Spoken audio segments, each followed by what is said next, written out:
दोस्तों नमस्कार, मैं Balwan Singh BS geography classes सीखकर।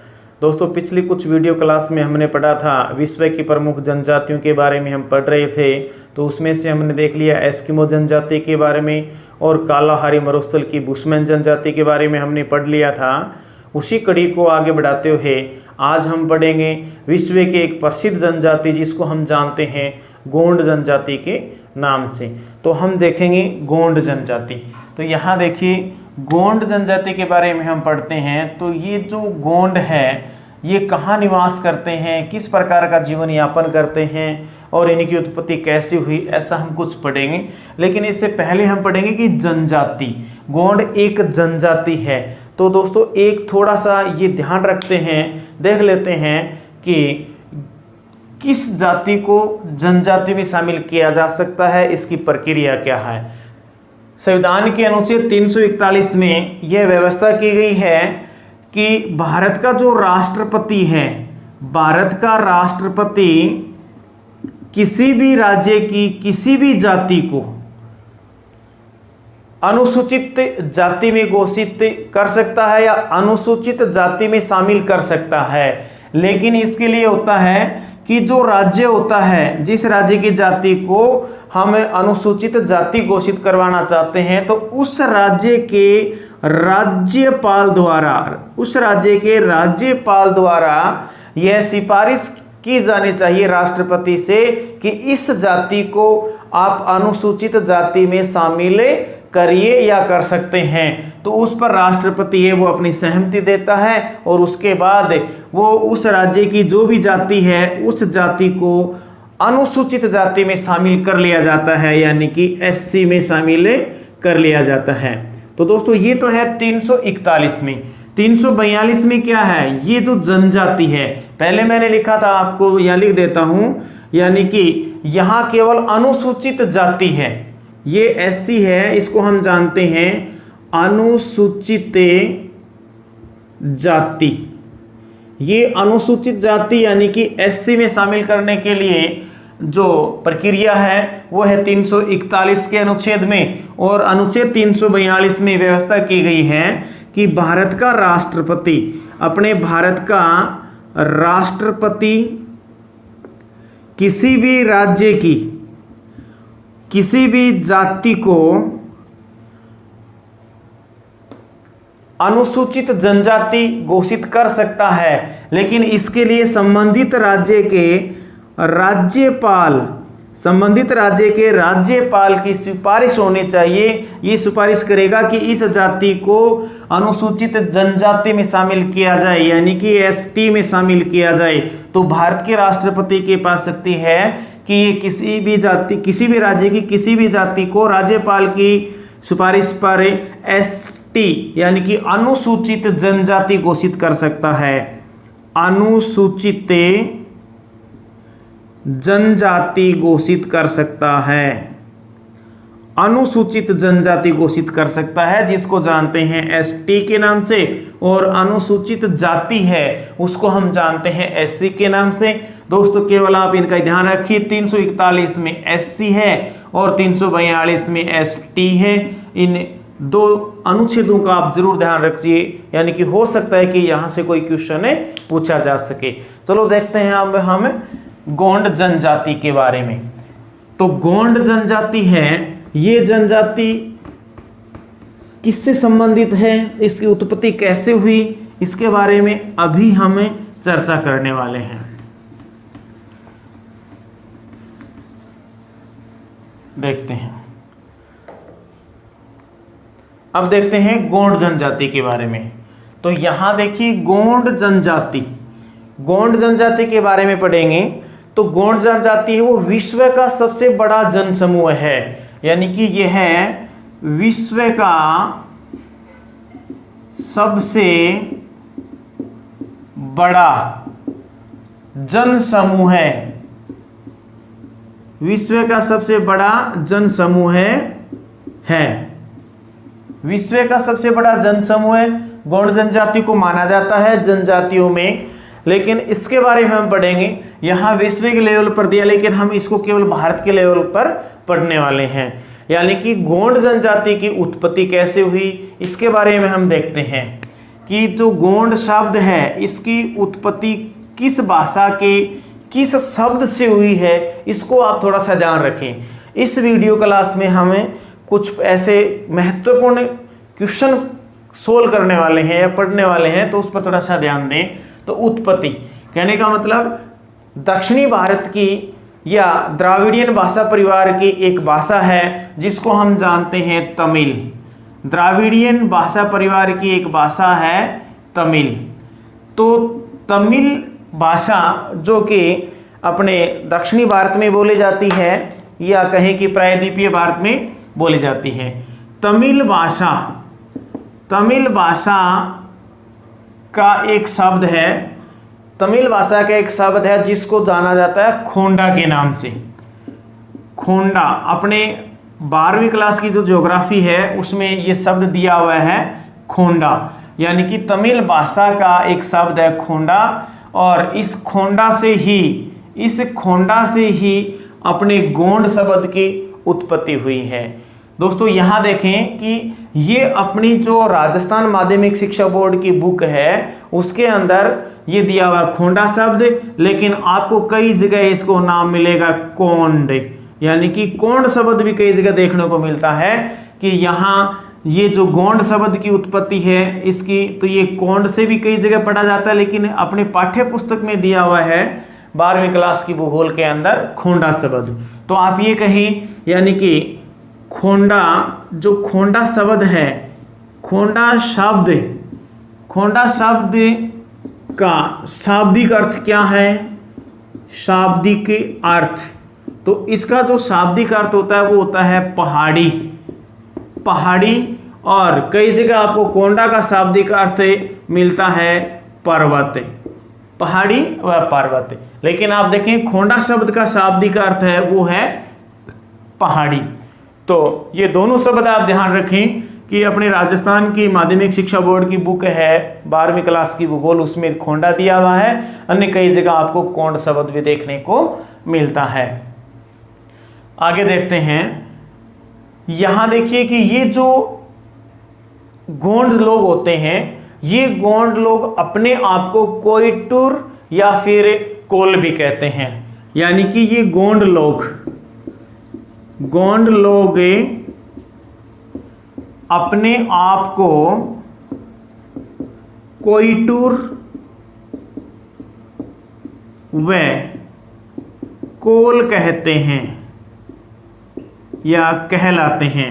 ये अपने आप को क्या कहते हैं, ये कोइटुर या फिर कोल के नाम से भी पुकारते हैं। तो यहां देखते हैं कि कोइटुर, इस कोइटुर का अर्थ होता है पर्वतों में रहने वाला, पर्वतों में निवास करने वाला या फिर कहें रहने वाला। तो ये अपने आप को पर्वतों में रहने के कारण ही कोइटुर कहते हैं। इसके एक बार पहले मैं बता चुका हूं, लेकिन फिर बता रहा हूं कि ये जो शब्द है तमिल भाषा, ये किस भाषा परिवार की, ये द्राविडियन भाषा परिवार की एक भाषा है। तो आप ये भी कह सकते हैं गोंड है वो द्राविडियन परिवार के लोग। हाँ, अब उत्पत्ति के बाद हम देखते हैं कि गोंड जो जनजाति है वो भारत में कहाँ निवास करती है, इसकी भौगोलिक स्थिति कहाँ है। तो दोस्तों देखते हैं, पहले मैं यहाँ बना देता हूँ एक भारत का मानचित्र बना देता हूँ छोटा सा, यानी कि प्रतीक के रूप में एक मानचित्र बना लेते हैं। यहाँ देखिए,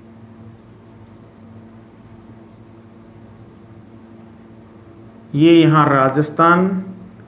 राजस्थान से फिर यहाँ हम निकाल लेते हैं गुजरात, ये कच्छ की खाड़ी, और यहाँ फिर ये खंबात की खाड़ी। और जैसा बने वैसा ठीक है, अपना होगा तो अच्छा ही है। यहाँ देखते हैं, फिर ये नेपाल बनता है दोस्तों। यहाँ पर नेपाल के बीच में यहाँ सिक्किम, और फिर ये भूटान, फिर अरुणाचल प्रदेश, नागालैंड, मणिपुर, मिजोरम, और ये त्रिपुरा, फिर ये बांग्लादेश निकाल लेते हैं हम इस प्रकार से। ये जो मानचित्र बना है, इस मानचित्र में देखते हैं कि ये जो गोंड है, इन गोंड का निवास क्षेत्र कहाँ है, इस गोंड का निवास क्षेत्र कहाँ है। चलो देखते हैं, पहले मानचित्र में देख लेते हैं, बाद में हम इसका थोड़ा थ्योरी में लिख के भी देखेंगे। तो दोस्तों मैंने यहाँ बनाया है, यानी कि ये तो है खंबात की खाड़ी, ये खंबात की खाड़ी बनी है, यहाँ खंबात की खाड़ी, यहाँ ये गुजरात की खाड़ी बनी है, और यहाँ कांडला बंदर का। चलो ये चर्चा हम बाद में करेंगे, लेकिन थोड़ा सा इसको और सही कर देता हूँ मैं आपको मानचित्र को, जैसा भी है अपना है, अच्छा है। अब देख लेते हैं, अब देखते हैं ये जो भारत का मानचित्र आपके सामने है, तो यहाँ तो अपना राजस्थान है, यहाँ राजस्थान है, लेकिन यहाँ मध्य प्रदेश है। इस मध्य प्रदेश में इस प्रकार से एक पर्वत श्रेणी है जिसका नाम है विंध्याचल पर्वत श्रेणी, विंध्याचल पर्वत श्रेणी। चलो ठीक है, इसके दक्षिण में फिर एक और पर्वत श्रेणी आती है जिसको हम जानते हैं दोस्तों सतपुड़ा के नाम से, जो कि मध्य प्रदेश में ज़्यादा और कुछ हिस्सा है इसका वो महाराष्ट्र में आता है, यानी कि सतपुड़ा, ये सतपुड़ा पर्वत श्रेणी है। और इसके बाद में हम यहाँ देख ले हैं मैकाल पर्वत, यहाँ मैकाल पर्वत श्रेणी है, यहाँ गढ़ जात की पहाड़ियाँ हैं। तो इस प्रकार से ये कुछ पहाड़ी क्षेत्र हैं। तो इन पहाड़ी क्षेत्रों के अंदर से कुछ नदियाँ निकलती है, जैसे यहाँ देखते हैं कि विंध्याचल पर्वत और सतपुड़ा के बीच में से एक नदी निकल कर आती है, और उसको हम जानते हैं दोस्तों नर्मदा नदी के नाम से। एक नदी यहाँ से निकल कर है वो इधर आती है, अरब सागर में गिरती है, जिसको हम जानते हैं तापी के नाम से। और एक नदी इस प्रकार से यहाँ से निकल कर इधर जाती है, जिसको हम जानते हैं गोदावरी। और सोन नदी है वो इधर जाती है, और जो महानदी है वो इस प्रकार से इधर चलती है। तो ये जो नदियां हैं उनका उद्गम स्थल है वो ये पहाड़ियां ही हैं। तो इन पहाड़ी क्षेत्रों के अंदर, इन पर्वतीय क्षेत्रों के अंदर लगभग इन गोंडों का मुख्य स्थान है वो इन पर्वतीय क्षेत्रों के अंदर कहें, या फिर ये जो नदियां निकली है इन नदियों के संगम में या इन नदियों के उद्गम स्थल से निकली है। जैसे ये जो नदी हमने निकाली थी ये तो है नर्मदा, ये नीच के नीचे ताप्ती या तापी, ये गोदावरी, और इधर मैंने बताया था आपको महानदी, और ऊपर जो जाती है उत्तर की ओर वो सोन नदी, आगे जाए गंगा में मिल जाती है। तो ये जो नदियां हैं इनके उद्गम स्थल क्षेत्र पर, या फिर ये कहें कि इन पहाड़ी क्षेत्रों के अंदर ये लोग निवास करते हैं। कहाँ निवास करते हैं चलो देखते हैं। तो यहाँ दिया हुआ है कि इनका निवास क्षेत्र कहाँ है। तो पहले मैं कुछ राज्य लिख देता हूँ, जैसे ये रहते हैं मध्य प्रदेश में निवास करते हैं, और इसका पड़ोसी छत्तीसगढ़ में भी गोंड पाए जाते हैं, झारखंड में भी गोंड निवास करते हैं, और हम देखते हैं कि महाराष्ट्र में भी गोंड जनजाति निवास करती है, और असम में भी करती है, और कुछ मात्रा में आप देखें तो यहाँ ओडिशा या उड़ीसा बोलें, ओडिशा में भी या उड़ीसा में भी ये जनजाति निवास करती है, और तेलंगाना में भी ये जनजाति है वो पाई जाती है। ये तो हो गया दोस्तों यहाँ आपके राज्य के नाम से। आपसे कहे पर्वतीय क्षेत्र के हिसाब से पूछे तो आप कह सकते हैं विंध्याचल पर्वत श्रेणी, सतपुड़ा पर्वत श्रेणी और मैकाल पर्वत श्रेणी है, या गढ़ जात की जो पहाड़ियाँ हैं, गढ़ जात की पहाड़ियों में, और देवगढ़ उच्च भूमि, या फिर एमपी यानी कि मध्य प्रदेश के बस्तर पठार में ये जनजाति निवास करती है या पाई जाती है। हो सकता है आपको यहाँ नदी क्षेत्र पूछ ले तो नर्मदा का उद्गम क्षेत्र, तापी का उद्गम क्षेत्र, और सोन नदी का या महानदी का, और या फिर गोदावरी नदी, ये जो नदियाँ निकलती है इनके क्षेत्र के आसपास, उद्गम क्षेत्र के आसपास ये जनजातियाँ हैं वो निवास करती हैं। चलो दोस्तों यहाँ आगे देखते हैं कि ये जो जनजाति है गोंड जनजाति, तो गोंड जनजाति के बारे में थोड़ा इतिहास के बारे में जानते हैं। इनका इतिहास क्या रहा है, यानी कि गोंड जनजाति का इतिहास क्या रहा है। गोंड जनजाति के इतिहास के बारे में जानते हैं कि कभी गोंड लोगों का भी साम्राज्य रहा था, ये भी कभी शासन किया था। तो इतिहास में देखते हैं कि इसमें आपको 4 साम्राज्य देखने को मिलते हैं। गोंडों द्वारा शासित 4 साम्राज्य कौन कौन से थे? तो इनके साम्राज्य देखते हैं। इनके साम्राज्य हैं, मैं नीचे लिख लेता हूँ यहाँ, 1 2 3 और 4 इनके साम्राज्य हैं जहाँ इन्होंने कभी शासन किया था। तो दोस्तों उसमें एक है गढ़मांडल।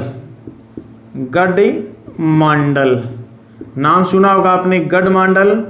तो गढ़मांडल में इनका साम्राज्य रहा, कभी राज किया था इन्होंने गढ़मांडल में। और एक और नाम देखते हैं यहाँ पे, देवगढ़ में भी इन्होंने क्या है, कभी शासन किया था। उसके बाद चांदा है, खेरला है। चांदा इनका साम्राज्य था, और एक था खेरला या खेड़ला, आप दोनों पढ़ सकते हैं, खेड़ला, ये दोनों मिलते हैं। तो ये इनके 4 साम्राज्य थे जिन पर कभी गोंडों ने शासन किया था। तो गोंडों के 4 साम्राज्य कौन से हैं, इसको थोड़ा ध्यान से देखें। तो गढ़मांडल, देवगढ़, चांदा और खेरला। तो आप देखें दोस्तों, ये उस समय की बात है, इतिहास में ये थे, लेकिन वर्तमान में ये कहाँ है? वर्तमान में ये क्षेत्र कहाँ है? वर्तमान में देखते हैं कहाँ है। गढ़मांडल जो साम्राज्य था वो कहाँ था? दोस्तों ये जो मध्य प्रदेश है, जिसको हम जानते हैं एमपी के नाम से, तो एमपी के मांडल और जबलपुर जिले में था। वर्तमान में एमपी के 2 जिले हैं, एक तो जिला है मांडल और एक है जबलपुर जो वर्तमान में है। यहाँ कभी हुआ करता था आपका गढ़मांडल। एमपी के मांडल जिला और जबलपुर जिले में, जहां आज है, वहां पर कभी हुआ करता था गढ़मांडल। अब देखते हैं कि जो देवगढ़ है, देवगढ़ जो इनका साम्राज्य था वो वर्तमान में कहाँ है? तो आप याद रखना इसको, ये एमपी के छिंदवाड़ा जिले में, वर्तमान में जहां एमपी का छिंदवाड़ा जिला, एमपी का जो छिंदवाड़ा जिला वर्तमान में है, वहां ये होता था देवगढ़ साम्राज्य इनका। इसके बाद में देखते हैं चांदा। दोस्तों चांदा वर्तमान में कहाँ है इसका स्थान? महाराष्ट्र, जो महाराष्ट्र राज्य है। तो दोस्तों महाराष्ट्र राज्य का एक जिला है चंद्रपुर जिला, महाराष्ट्र का चंद्रपुर जिला है। उस चंद्रपुर जिले की जो भूमि है वहां कभी हुआ करता था चांदा। अब आ गया खेरला। तो खेरला है वो उस समय कहाँ था, जो कि वर्तमान में कहाँ था, ये देखेंगे। तो खेरला है वो देखते हैं एमपी का जो बैतूल क्षेत्र है, बैतूल से लेकर और महाराष्ट्र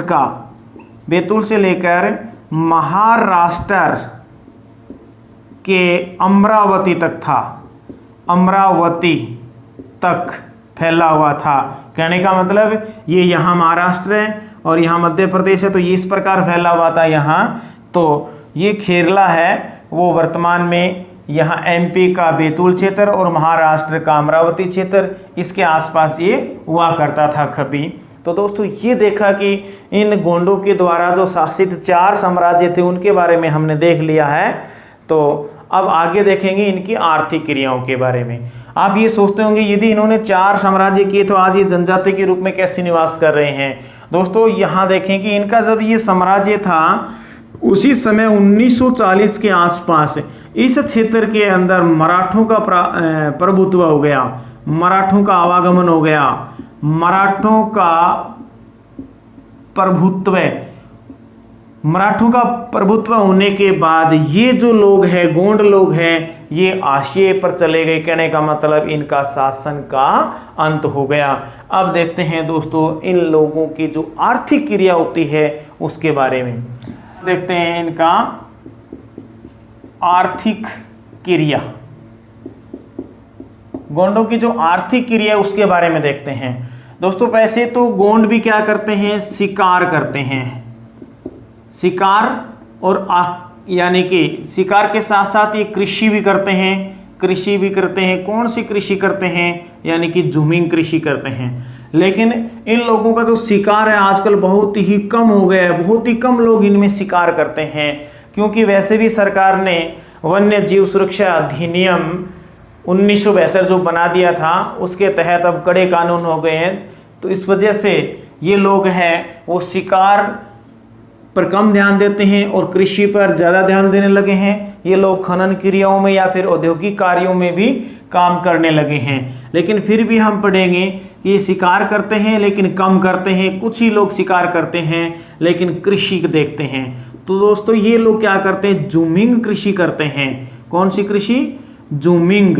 और जूमिंग का मतलब आप जानते हैं, जूमिंग का मतलब आप जानते हैं कि भारत के पूर्वोत्तर यानी कि इन जैसे यहाँ देखिए यहाँ सिक्किम है, अरुणाचल प्रदेश है, नागालैंड, मणिपुर, मिजोरम और त्रिपुरा, असम, इन मेघालय, इन क्षेत्रों के अंदर क्या होती है, इन क्षेत्रों के अंदर कृषि होती है। उसको हम जानते हैं पहाड़ी क्षेत्र के ढालों पर या पहाड़ी क्षेत्र के जो जंगल क्षेत्र उनको जलाकर ये कृषि करते हैं 2-4 साल के लिए, तो उसको हम जूमिंग कृषि के नाम से जानते हैं। स्थानांतरित कृषि के नाम से भी जानते हैं इसको, क्योंकि हर 2-3 वर्ष बाद स्थान में अंतर कर लेते हैं, इसलिए इसको स्थानांतरित कृषि भी कहा जाता है। लेकिन असम की साइड में इसको क्या कहा जाता है, जूमिंग कहा जाता है। तो ये लोग हैं वो इन पहाड़ी क्षेत्रों के अंदर जूमिंग कृषि करते हैं। तो दोस्तों इस गोंडों द्वारा जो की जाने वाली कृषि है उनके 2 प्रकार तो हम यहाँ पढ़ लेते हैं। उनमें से देखते हैं हमें, एक ये करते हैं दीपा कृषि।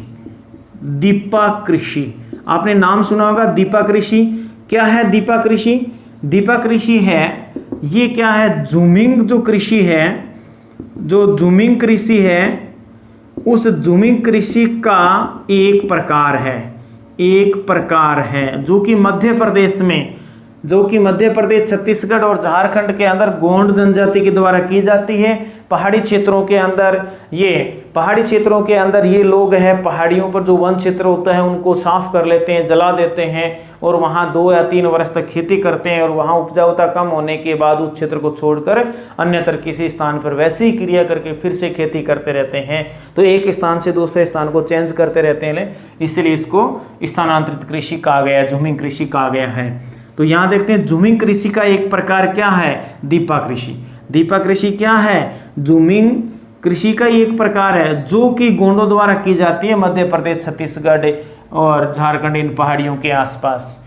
इसके बाद देखते हैं हम एक और कृषि देखते हैं, यानी कि उसको हम जानते हैं दोस्तों पेंडा कृषि।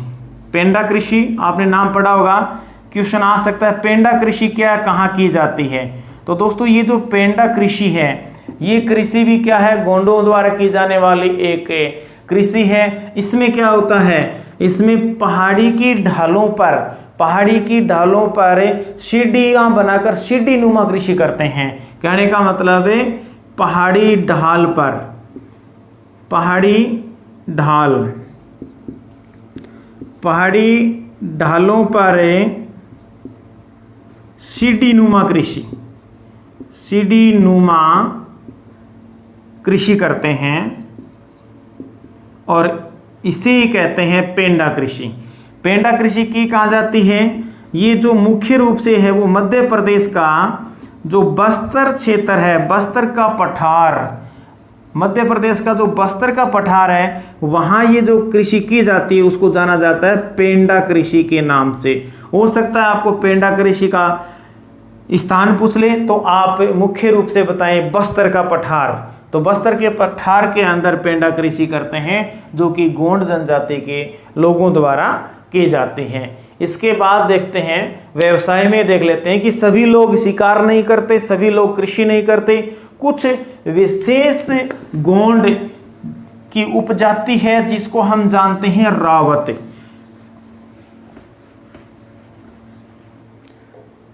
हाँ, आर्थिक क्रिया में अब हम शिकार और कृषि के अलावा देखते हैं कि कुछ जो गोंड होते हैं वो पशुपालन भी करते हैं, दूध बेचने का काम भी करते हैं। तो गोंडों में एक जाति है गोंड की एक जाति है जिसको जानते हैं रावत के नाम से। रावत जो गोंड होते हैं, यहाँ देखिए रावत, रावत जो गोंडों की एक जाति है। रावत गोंड क्या करते हैं दोस्तों, ये जो रावत लोग ये पशुपालन करते हैं, पशुपालन करते हैं और ये दूध बेचने का काम करते हैं। क्या करते हैं? दूध बेचने का काम, दूध बेचने का कार्य करते हैं। ये पूछा जा सकता है कि गोंडों में दूध बेचने वाली जाति को क्या कहा जाता है, तो आप ये ध्यान रखें कि रावत। इसके एक और जाति है, इन्हीं की एक और जाति है जिसको हम जानते हैं धुलिया के नाम से, जिसको हम जानते हैं धुलिया गोंड या धुलिया जाति, जो कि गोंडों की एक जाति है। ये जाति का मुख्य काम क्या है? यह एक गायक जाति है।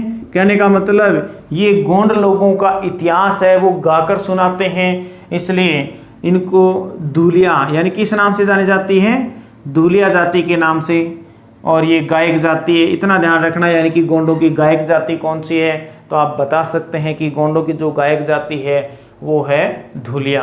दोस्तों आज की क्लास में इतना ही, हम पढ़ेंगे आगे का शेष जो भाग बचा है वो अगली क्लास में पढ़ेंगे। जैसे गोंडों का भोजन है, वस्त्र है और संस्कृति है, वो अगली वीडियो क्लास में हम पढ़ेंगे।